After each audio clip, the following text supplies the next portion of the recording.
doors and tell the world the truth.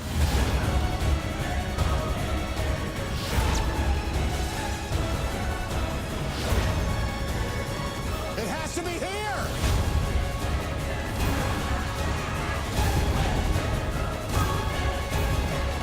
This is it. This is the truth. Angels and demons. And of course, you've heard all about Angels and Demons with Tom Hanks. Of course, the follow-up to the Da Vinci Code. Well, guess what? There definitely is a local connection to how cool the movie looks. Visual effects done by a local company called CIS. And we're joined by their visual effects supervisor, Mark Breakspear, right now. How are you, Mark? Hey, Mark. I'm good, thanks. I'm good, thanks. How did you get involved? You guys were involved in Da Vinci Code? Yep. As well? Yeah, about 4 years ago. So did that give you an automatic in on Angels and Demons? No, it didn't, but we did a lot of work in Da Vinci Code that they ended up wanting to do again in Angels and Demons, and so we'd done it very well, so they definitely said, hey, would you like to do some more work? And, do you think you can? And who would say no to that? Now, everybody knows Da Vinci Code and the follow-up Angels and Demons, of course, involves a little bit of the Catholic Church and the Vatican. So locations would be rather tough. So maybe you can explain how your company was involved and what you guys did to create the visual effects. Most of Angels and Demons is set in Rome and around the Vatican, and they love having film crews in the Vatican. They just love having us in there and So blowing the whole things crew, the up cameras, and doing cranes. crazy things. So they asked us basically, would it be possible to recreate some of these locations digitally to give them the time to shoot in those places? Plus, they knew that the church wasn't exactly going to open its doors and welcome us in there. So because we'd done that for Da Vinci Code. How does that process start? I mean, I'm just imagining, someone using architectural drawings, things like that. How do you guys actually do it? What's the beginning of that process? Well, firstly, you have to find out as much as you can about the space that you're going to build.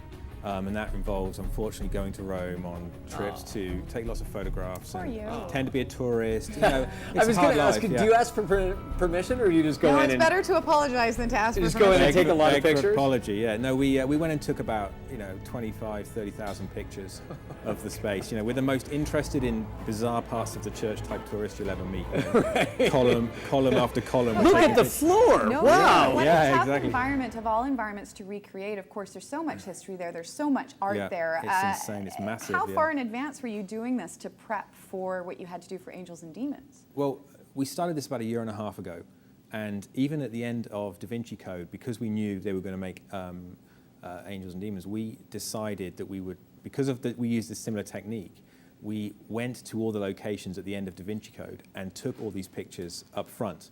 Just as a safety, in case they sort of saw Da Vinci Code and said, that's it, no more photographs in these locations. Right, in case the Vatican Well, of course, the Vatican was rather Yeah. offended by some of the content. But we're going to look at some pictures here. Maybe you can explain the process of what we're looking at and how you guys did this with the green screen. Yeah.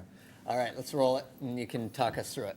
So this is one of the shots that we did. So we start off by filming the guys. We filmed these guys down in Los Angeles at Sony in front of a green screen, and they built this partial set so that they had at least something to look at. Well, yeah, that must be a big challenge. It's just getting these guys walking in the proper direction and where they're not walking through a column that you want to put somewhere. Planning all that out was a nightmare. And so what we've done here is we've taken them out of that environment and put them into a computer-generated environment with images that we took, and you almost wallpaper them onto the model. And then what you're seeing here is once you've taken those pictures, we have to paint out thousands and thousands of tourists that are in the location. Really? Yeah, they wouldn't get out of the way. We couldn't explain why we were taking the pictures. And then all these extra layers get added in to show... Do you give it that depth, the time of day, and exactly, make it lighting. spooky? And we've got more people coming in from another angle here.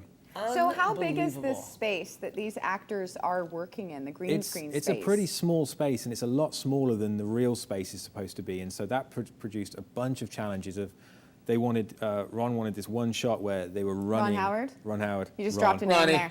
Our money. Ron Dog. He wanted us to have this shot with Ewan running all the way down the length of the church. But the problem is the studio, you could put about 20 of the studios in the church. So we had to break that up into multiple different passes and link them all together It get must that one take shot. a huge amount of patience, not just from your end, but from the crew, from the actors, from Yeah. everybody, Yeah. when you're working in this kind of environment, just to keep everybody calm and not getting too squirrely while It you're in does. this It's always a weird thing because whenever you get to the wrap party at the end of shooting, Everybody wants to kill you? well, we want to kill everybody else because they're coming up to you asking you, what are you going to do next? You say, well, I'm going to spend the next 12 months working on the show still, thank you very much. Yeah, what are you working on? Okay. Yeah, so I'm going to go on Let's vacation for look a at while. the footage of the scene. We saw you guys, which you did, and so this is the final outcome. Yeah. So this is just looping it over. So this is one of 200 shots in this sequence. And, Crazy. just to give you an idea, this took a team of about 30 very, very talented people. And how long just for this sequence? Oh, that took us about 3 months for one shot. You just And then so really- we have lots of people working on different shots at the same time, and so. And it must be such a different acting environment too, because I mean, actors are used to reacting to real things around them, Yeah, but this is it's- really what the film industry has become with the way technology has changed It and is, visual yeah. effects have changed. The challenge is to make the shooting environment as pleasurable for the actors and the crew as you can, so that they understand what they're looking at and where they're looking at things, and because it can, they're used to doing their thing in a real environment. Yeah. And so when you put them in a green screen set, they kind of feel like a bit of a fish out of water, and you have to Right. give them Feel a the. little trapped. But you I'm show sure them as Ron much- Howard is the exact kind of person that can Yeah. solve those issues. Yeah. Oh, It must be an Our interesting... dog, sorry. our dog was no problem. You Yeah. must be in such an interesting aspect of the industry because of the things you can do. I was reading about your company, and you guys created basically the Seattle skyline over Yeah. top of Vancouver.